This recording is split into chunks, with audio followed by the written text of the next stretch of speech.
Hello, I'm Carl Stabe, and today I have Jacqueline Basulto with me, CEO and founder of SeedX. How'd I do on your last name? Pretty well. Is your last name the German B, the Germanic B? Yep. Stace? Okay. Stabe. Stabe. Oh, no, yeah, no, it's not with the little tail on the end. No, it's Stabe. Okay. Yeah, Interesting. yeah, but it's German. My dad was born in Germany. Okay. Yeah, yeah. Okay, I like to start these. People know I love systems. It's why I bring leaders like you on. But before we dive into your systems, a lot of times as a leader, we are exposed to people who don't have the best systems in place. Can you give me an example of a past system where you struggled with it, it irritated you, and explain why?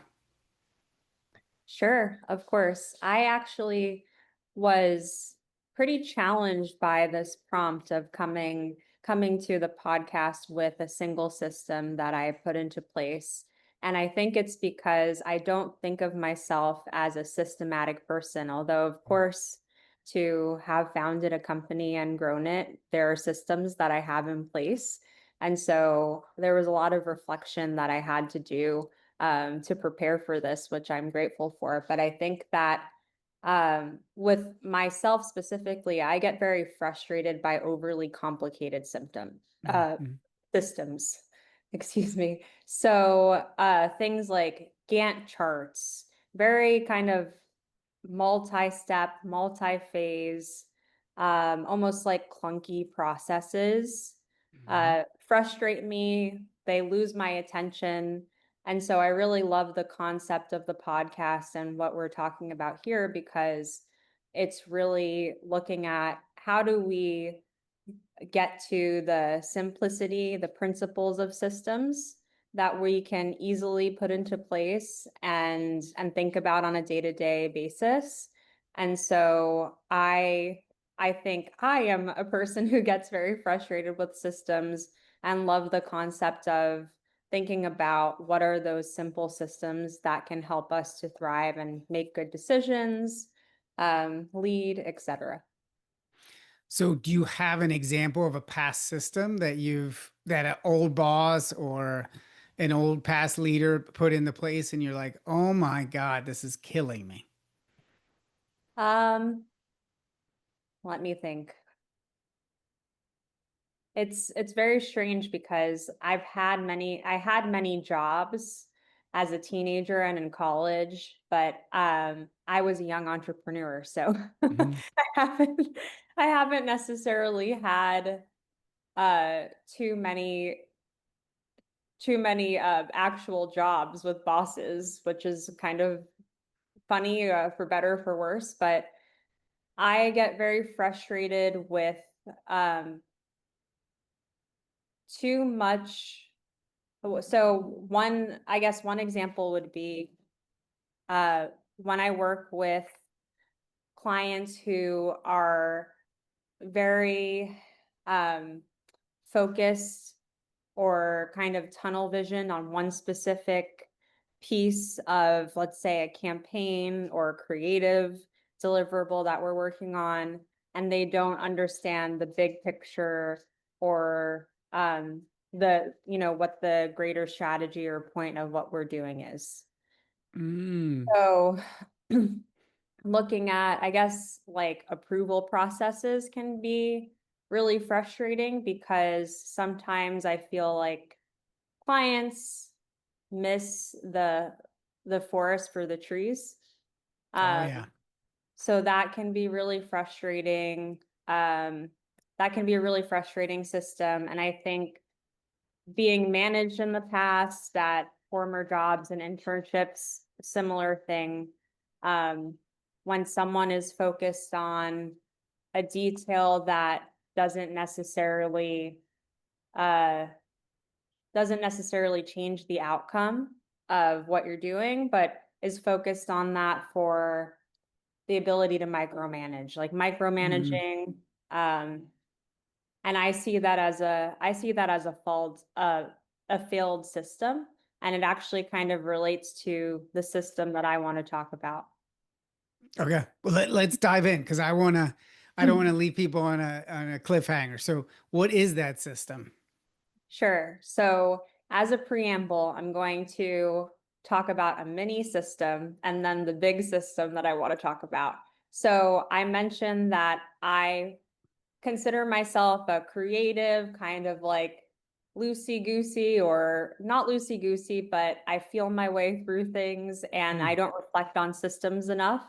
And so when I was reflecting on this, I thought about a book that I read called Green Light by Matthew McConaughey, the actor. mhm, And he has a system that is super simple. It's when think about when you have performed the best in your life. If you're trying to get healthier, you're trying to think about the time where you were the most financially successful, and then reflect on what was I doing at that time. And those are your green lights. And so I thought about that, what do I do? What did I do when I started SeedX? What have I given to our team? Why do our products continue to work? Our services are our products. And that's when I kind of realized the sort of system that I've been leveraging.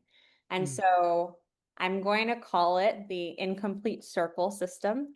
And basically, it's this idea that you you can have a perfect circle, which is basically a completed perfect product, service, business, whatever you want to name that. It's a perfect entity. And then you can have a circle that is slightly imperfect and there's a line kind of going a little bit above the circle so it's not closed. So that's your imperfect circle. And the way that I look at this is uh, nothing is ever finished mm, and nothing is can ever be perfect. And I really do live by this. Um, and I think it's something that holds a lot of people back, especially people who are systems thinking, is this idea that I have to get to this perfect outcome in order to start, in order to be able to continue, in order to hire someone. I have to have the perfect candidate, right? And I think that that can paralyze a lot of leaders. Um, so so starting SeedX, for example, I think a lot of people who are starting a business, thinking about entrepreneurship, they spend a lot of time thinking about the perfect business name, the perfect business plan, the perfect end. And really what they need to do is start, iterate, get close to perfection, and then once you think something is perfect, remember you're just going around the circle again, mm, because things are always evolving. So mhm. even though I made SeedX, which started as just Jacqueline's web studio 8 years ago and then became SeedX over iteration, uh, SeedX is still changing. Like we just changed our value proposition. We are constantly changing our products. We're constantly changing as an organization. And so I think it's really important to think about life and everything that you're doing as a leader in that way. Yes. Yeah, because like AI has come on like a tidal wave. And if Mhm. you're not adapting and you're not like, okay, well, yeah, this is a thing, how are we going to integrate it? If your systems are built for 5 years ago, you are not integrating AI into your current work processes. And I And I think, think, go ahead. sorry, no, I think even more importantly, if your systems are built from 5 years ago, you're not used to that iteration circle. Um, Hmm. I've been on a lot, I've had a lot of discussions about AI harming agencies, and I haven't felt that as an agency owner. And I believe that it's because it's so embedded in our nature to constantly be fixing and to constantly be looking towards creating more and more perfection, that when as AI has unfolded and as it continues to, it's part of our habit and practice already to be integrating new technology. The new technology just looks different and more groundbreaking Mm-hmm. than what it used to. But I think those that are out of practice of doing something like this are at a disadvantage.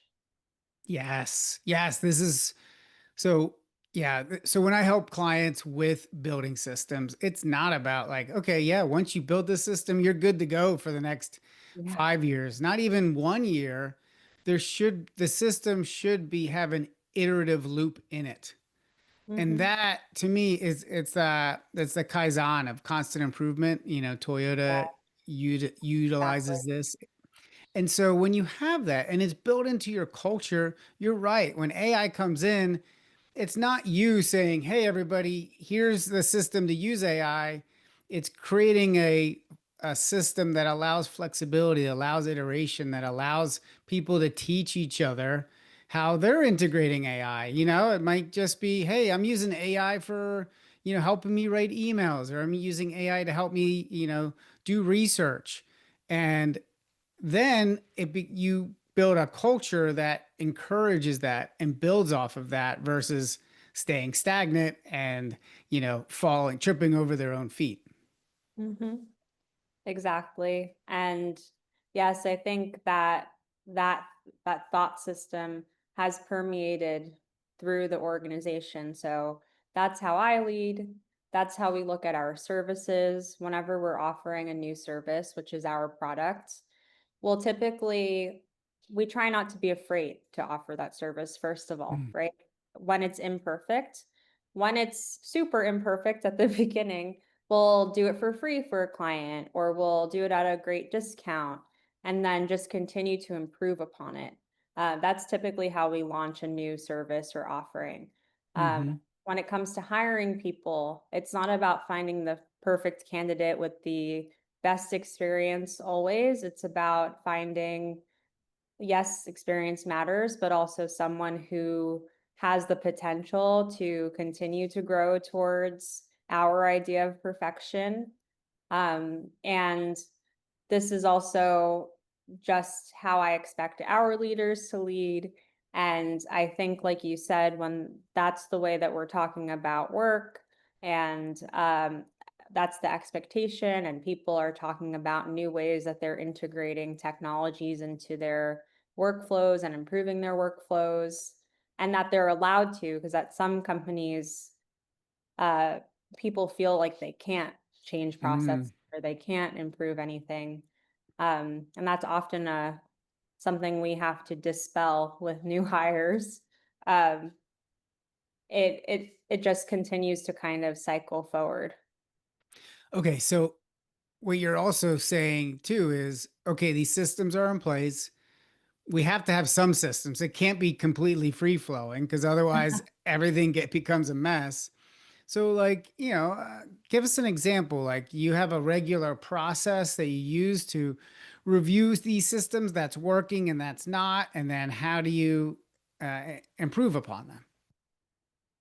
Sure. I mean, I would say a simple example of this is the way that we discuss client projects. We typically do a weekly check-in at every level, in-depth check-in on each project at every level. So, for example, there are 4 layers. There's myself, our chief strategy officer, the project strategist for a project, and then the coordinator who's helping them. And every person in that chain reports up like, hey, here's everything that happened. Here's what went well. Here's what went poorly. Here's what we should think about changing and adding. Here's why. And then that continues to cycle up. I see it. The chief strategy officer sees it. Everyone does it at their level and shares it. And that practice of doing that every week and not just reporting KPIs and leaving it alone unless something's wrong, right? Is an example of future thinking of how do we continue to improve this, not just keep the status quo. So that's a really easy, like, just having people go through the practice of this is how I would improve it, improve this project based on what has happened, uh, is, I think, an easy practice that people can put Mm. into place for different targets that they have or clients if they're in the service business like us. Um, so that's simple, just like a weekly overview that goes beyond the overview and into strategy at every level because we want everyone to be thinking this way, Mm. Okay. not just I want to myself. Yeah. I want to call that out because I think that's so important because what you're saying is it's not is you're very conscious about the type of culture that you're building and why you're building it the way that you are. And it's these decisions that I think come from core values. Do you have your core values documented? Yes. Yeah.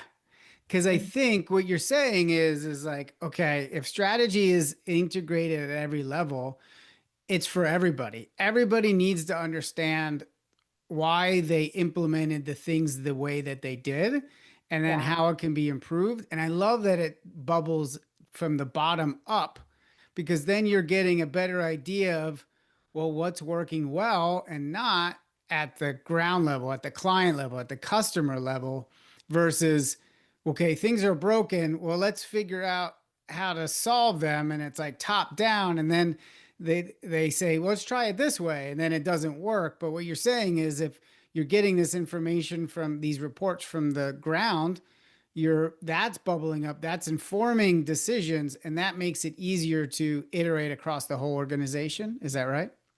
Yes, exactly. And it, first of all, it helps train our coordinator, right? The person who's at the bottom of this chain. Um, it helps train them to think in that way, even if they Mhm. don't have as much knowledge yet as the person who's managing them. It makes everyone understand that their thought processes are important because I think when we see a failure of this, it's usually that that person who's actually doing the work, like whatever work it is. It could be like part of a marketing strategy, but that person specifically is setting up a sequence in HubSpot or changing a function in HubSpot, let's say. If they think that they are just pressing buttons, first of all, that's sad that they don't understand what they're part of, but also they are not thinking about how those buttons impact the business that they're working with. And Mm. we strive, and of course there's some failure of this, but we strive for everyone to understand what the role that they're doing, uploading a piece of creative, making a piece of creative, what is that doing the for the client, for the project, for the business? How does that impact them? That way, if the instructions are wrong, like if they've been given a direction that is wrong, that person can critically think about Mhm. what's best for the business and bring those problems to the client or to their leader so that it's something that is addressed before we find out, in 5 days that it was a mistake and it hurt the business. Mhm. Um, so yeah, I think it's really important for multiple reasons. Okay, so and this gets harder the bigger that you get. So before we hit record, you said you have 60 people that are in your company, and then there's layers, right? And I think we touched on this, and I think you're like, yes, I want to touch on this. So you're you grew this distributed team, and it's easier to influence the people you have direct contact with regularly, right? It's different if like, hey, you have all hands and you're talking to everyone, but there's not a dialogue. Mhm. And so how do you build these collaboration systems? So, from explaining that, okay, we heard you, this bubbled up, and we're going to try implementing this product. We're going to make this switch to this value proposition or whatever it is. How do you do that so it's consistently like what is that process? What are those steps? Yeah, I mean, it's something I'm continuing to figure out over time as we grow, and it definitely does become more difficult. But I think that um I and my co-founder were very uh cognizant, thankfully, for some reason, of the fact that as our team grew, it would be more difficult to uh, continue to instill our culture, our thought processes, which is really the system is just how we think and how we want those who work with us to think. And so we've been very intentional about making sure that at every size that we've been at, that the leaders are really thinking this way, and really understand how we think, so that when we hire someone who's going to work with them, they can pass that on. Mm. And, um, that's very time consuming, honestly. I don't know that there's a way around that, but really and they see how we work as well, and I think that that helps too. But really instilling it into leaders, having them very much instill that into their direct reports, and then on and on. And, it's difficult, like, when you have 5 new people start in a month and you've barely been able to talk to them.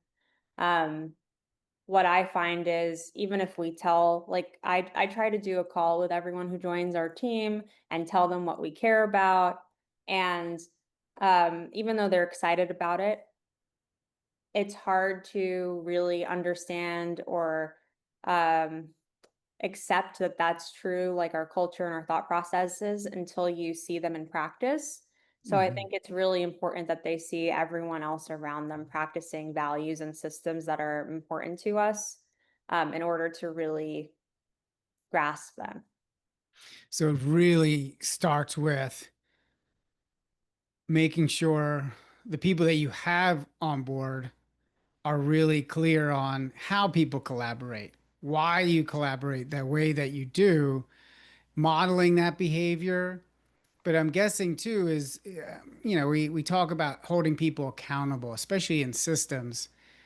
How do you Hmm. handle, because there's place to be creative and try new things, but there's also that go rogue, go too far rogue, and then it's like, whoa, whoa, whoa, like, uh, w- one, it's really important to understand their point of view, but understand, well, that doesn't fit our values. How do you have those type of conversations? Um, I would say first that to go back to like really instilling values, really instilling um, processes into leadership. I believe that if I think about us at the stage we were right before this, which is like, let's say a team of 20, and it's mainly the people who are leaders now, we had more of those situations where we hired people who didn't jive well with our culture, who were slacking off or not thinking about, thinking the way that we wanted them to in this iterative and constantly improving fashion. Um, and there was a lot more tension with the team trying to figure out like, is this person a good fit? What does this, is this right? Because they were still learning how to embody those, I think, how to embody those systems and cultures. But fast forward to today, I think that it's so ingrained in them now that typically if someone doesn't come into our team, because we have multiple interviewers who can kind of get a sense of that. But if someone comes into our team, it's almost like self-regulating. Like this Mm, person is not, I don't like working with this person because they are not holding themselves accountable. It's affecting me. So typically it doesn't even come from me, it comes from the other team members hmm. telling us this. Um, and the conversation really, if that happens, is just uh typically if we really believe in a hire, and hiring is a huge, it's our biggest investment and the most important thing for us because we're a services company, so really we're a talent company. We will put a lot of time into trying to help that person develop if they're willing to, right? So Hmm. if they are striving to be at those values, if they're striving to understand how to think, we'll spend time, even myself and my co-founder will spend time invested in that. But if we think that there's no way forward for them to really fit into the company, it's best for everyone to kind of cut it early, and we'll just be as honest as possible. Yeah.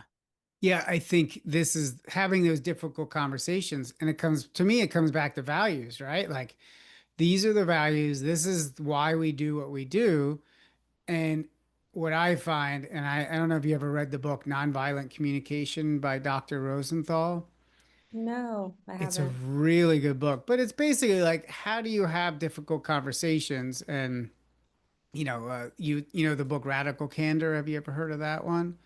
Yeah. So the idea is to really you need to be able to say what you believe, but you need this, and this is like radical candor is good, but if you like, hey, you're an asshole, like, well, that's not gonna people just get defensive, right? But if you Mhm. say, hey, like, our values are, you know, openness and honesty, but it's also kindness. And like, we have to make sure that when we do talk to people, we're kind. And, I've gotten some, complaints that, sometimes when you talk to people, uh, your kindness doesn't shine through. And this is really important for our company. So, I'm curious, how do you feel about this? So instead of saying, you know, you're unkind, you're saying these are the values that we have, and how can you fit your systems of leadership into these values versus you need to be this way. And that's where nonviolent communication comes from. You talk about how I feel and the things that that you're hearing versus how they need to change and how they need to improve those habits. And I think that's so important because as you're growing your leadership team and as you're doing these things, you need that feedback. And that's kind of where I want to go next is how do you get that internal feedback? Do you have like surveys? Do you do one-on-ones, a little bit of this, a little bit of that? How's that system? We haven't done any surveys yet. That's an interesting uh, interesting idea. But we do one-on-ones, and we ask for the harshest feedback. And of course, there are different levels of comfortability. Like I was Mhm. saying, I think newer hires are always very fearful. What even if we tell them like, "Hey, you can be honest, you can be Completely honest. yourself," Yep. like it's still scary. You don't really know until you see how people are acting, right? Hmm. But our leadership team will we're very honest with each other even during annual reviews. I always say this is like 25 or 33% review of you, and the other part is a review of us and whether like we are supporting you the way we should and whether you like working at this company and how we can improve the culture, etc. And so there is a lot of honesty. If someone is rude in a comment, whether it's by mistake or not, that's something that we just address right away. I really believe in I've read I don't know if you've read the book Principles by Ray Dalio, Hmm. I have. and he built his company based on radical honesty. Hmm. And I really believe in that. We try not to sugarcoat things and to make sure that things are open. And it helps us as well because we're a remote global company. So we have a lot of, this is just a fun example, but we have a lot of different cultures on our team. And so our design team is mostly Latin and South American, or half Latin and South American, half Ukrainian. Um, and they're very different cultures in terms of how they communicate. And then Hmm. American culture as well. So, American, South American tendency is to leave feedback on designs, let's say, in a very kind of sandwiched way. Wow, thank you so much. I love this, but, I think we should try to do something totally different, right? Mhm. And the Ukrainian design team will just say now that we've worked through these problems, if you don't like this, just tell me you don't like it. This is very confusing to me. You're giving me a compliment, and to them, they don't say something is good unless it's perfect, right? Ah, yeah. So we have found that honesty is not only good for improvement, it's really important for communication when you're dealing with, and most of us are, part of the global economy, when you're dealing with so many different cultures and perceptions and different ways of thinking. I love that. That's such a good example because I think too often we we think others hear the way that we're feeling it, and Mhm. no matter what, communication is always some part of the communication is always dropped and missed. Even if I'm talking with my wife, we've, been married for almost 20 years, and during that time, we still miss things and we still misinterpret things. And I think back to your point is when you surface this stuff and you talk about what works well for you and what doesn't, and like if the Ukrainians are like, no, just tell me, like, I'm okay, I can handle it. I'm a big boy, tell me the truth. Um, I think that's so important. And so I love that system though, is like you're reviewing this stuff and then you're surfacing it and not just saying, oh, yeah, like, you know, just keep doing it the same way. And you're saying, no, we have to listen to each other. We've got to, and very much almost like the love languages, right? Like, there's certain ways I want to hear communication. Let me hear it in that way. And when you do, and the other person can hear it more clearly. Okay, so as we talk about communication, we talk about feedback loops. I'm curious about your client feedback loop because this is to me is like so important. If you have this system in place and you have these important deadlines and meetings, and there's this uh, almost like not documented system of how these things should go. Are these things documented? And if so, like, how do you document it?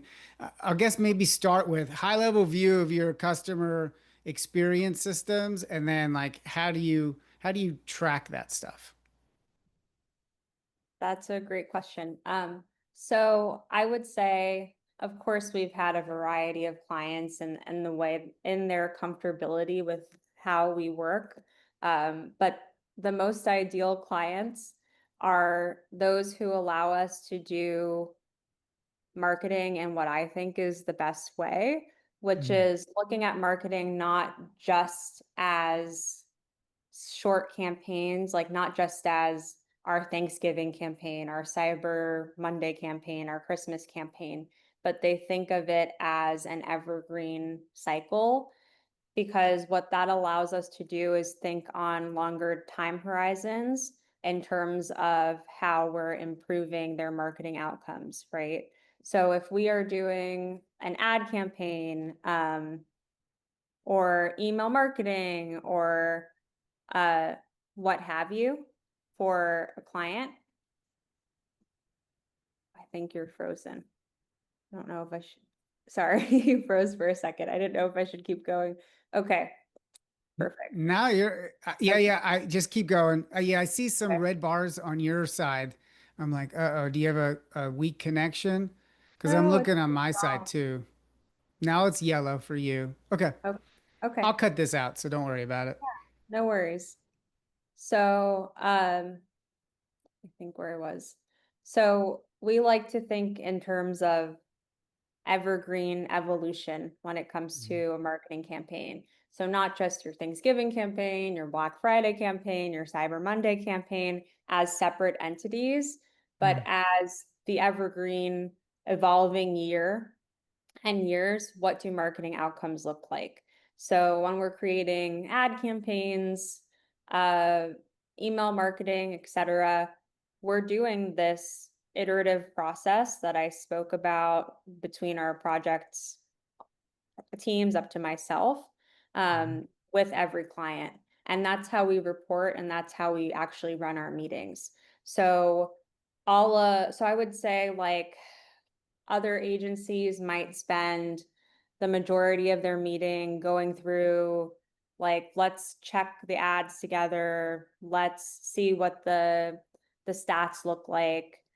What we typically do in terms of reporting and process with our clients is we'll share all items needed for approval ahead of time, so that they can do that work offline.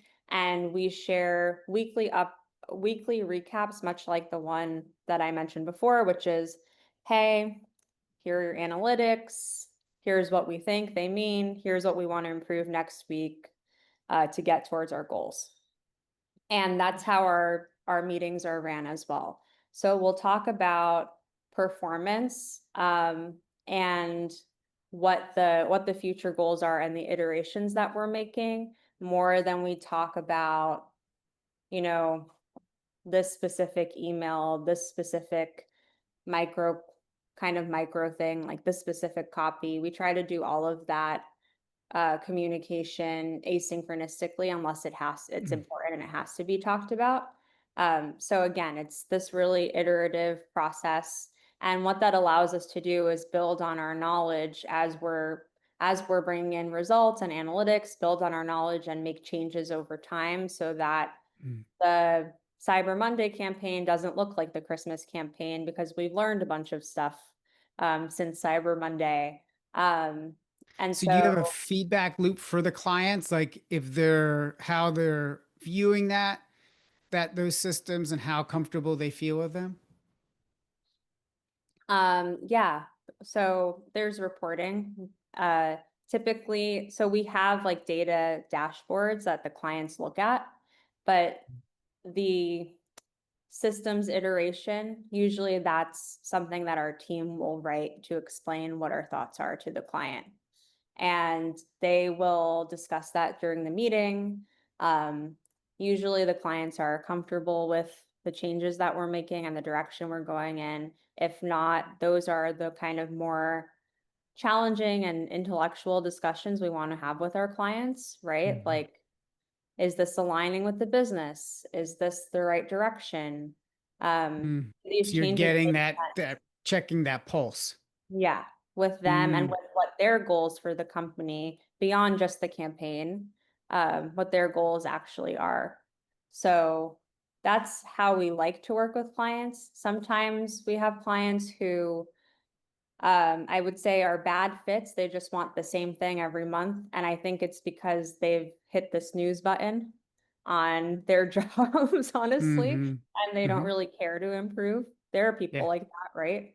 Yeah. So that's a bad fit for us typically. And they're annoyed by the fact that we are saying, hey, let's improve, let's do more work.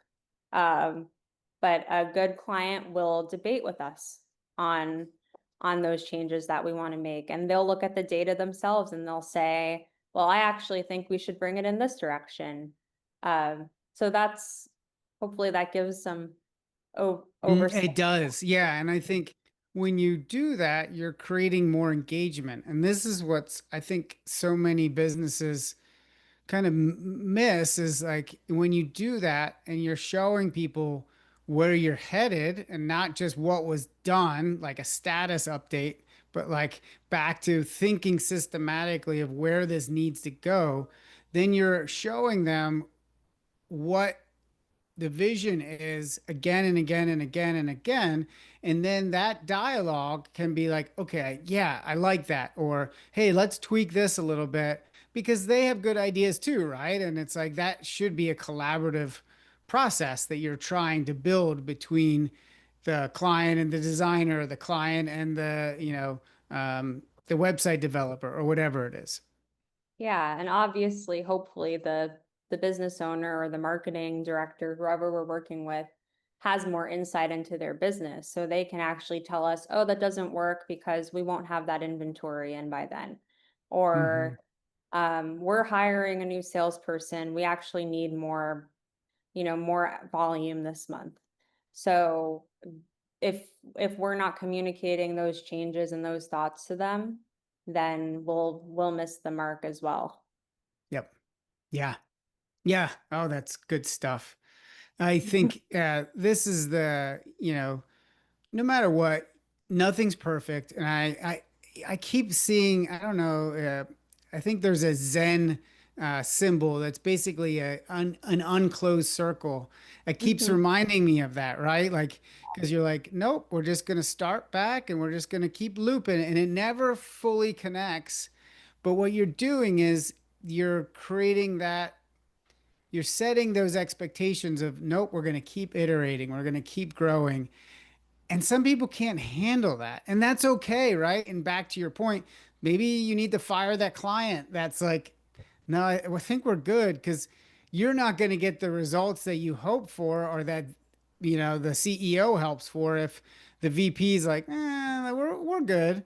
And then same thing with the employee, right? If it's just like you don't have that spark of like, no, this is the culture. These are our values. We want you to help share in this vision of, even if it's just this client, or even if it's something internal of, like, hey, what if we structured the meetings like this from now on? What do you think?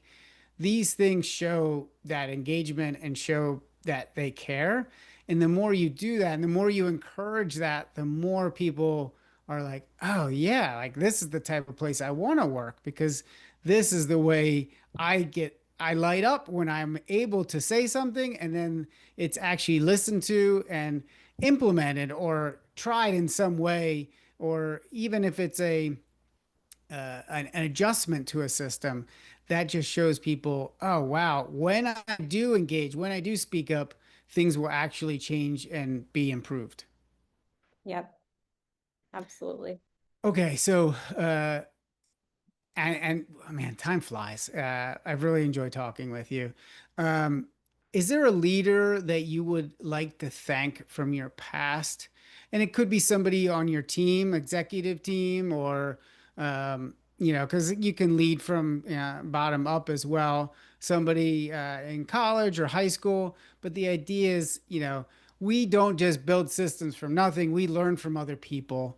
And, I'm curious, what did you learn from somebody, and what was that thing that you learned? Yeah, sure. I really enjoyed the conversation too. It's very thought provoking. I would say I am a really big believer in the Socratic method. So Mm, shout out to Socrates, just kidding. But I my partner, Justin, my mhm, co-founder, um, he's also my husband, and we spend just all the time since since we started SeedX and even before, debating what we think is the best imperfect solution for mm, everything within our business, right? mhm, And I think thought partnership is really important. And mm, I believe that our constant iteration, like even just talking at home on walks while working, um, has put us in a good place as a business. So I would like to thank him for that, because I think when you're a founder kind of thinking in a silo, it's much more difficult to iterate. yeah, Um, and I don't even know how people do that. It can be so lonely, mentally and emotionally. So I'm grateful for that. Um, and then I would say, like, I just try to take insights from leaders across the board, like anyone from like Abraham Lincoln to, more modern entrepreneurs. I think there's so much that you can learn from just looking at what their daily lives looked like, how they made decisions. Um, and I read this book, I forgot the exact name, but they have one version that is like male leaders, and then another version that goes over female leaders. And uh, different people, artists, entrepreneurs, presidents who were successful, Benjamin Franklin, Frida Kahlo, like all of these people and what their daily routines are. And this is totally unrelated to our systems, but it's really interesting to see the patterns in their lives. And Mm, I learned a lot from that book. And a lot of those people spent almost at least 1 or 2 hours walking in nature or through the city, just mm, thinking, hmm. uh, in their day-to-day life. They specifically had that time set apart, and that's something that I feel like I've learned from a lot of leaders to do to help your thoughts really consolidate and refine. Yeah, no, I think that's a great point. Like these are systems, you know, like these are there are daily systems that we've set up. I think at the beginning, I think I said this is we build systems for the things we care about. If we care about honesty, we're going to build systems within our company to make sure that people understand we want honesty from you. We want you to share what's going on. Now, there's a difference between lip service and actually saying it and believing it and encouraging it because it takes time to break people's walls down. You can't just say, "Yep, tell me everything," and then you don't actually demonstrate it. You don't share it. You don't encourage it. And when you do, maybe are it's frowned upon or chastised or whatever, and it's not actually acted upon or actually heard. So I love that. And I think that's so important. Thank you. Thank you for such a wonderful conversation. Yes, it was great. Thank you.